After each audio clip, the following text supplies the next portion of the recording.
नाज़रीन, आज अहमद पटेल की तदफीन हो गई, उन्हें दफन कर दिया गया उनके आबाई वतन में उनकी वसीयत के मुताबिक। लेकिन जो चीज खुलकर सामने आई है वो ये है कि राहुल गांधी आज अपने आप पर काबू नहीं पा सके और जब अहमद पटेल को दफना दिया गया तो उनकी कब्र पर राहुल गांधी बैठ गए और बैठने के बाद बहुत टाइम तक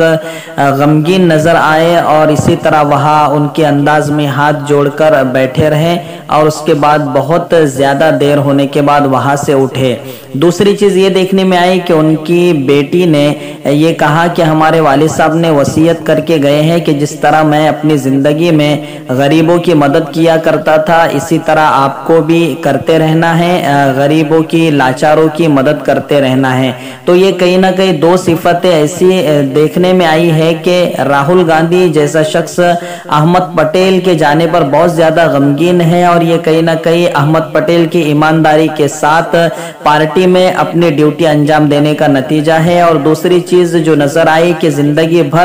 जो काम खामोशी से करते रहे, आखिर में बच्चों को उसकी वसीयत करके चले गए कि गरीबों की हरदम हर वक्त मदद करते रहना है। हम दुआ करते हैं कि अल्लाह अहमद पटेल की करवट करवट मगफिरत फरमाए।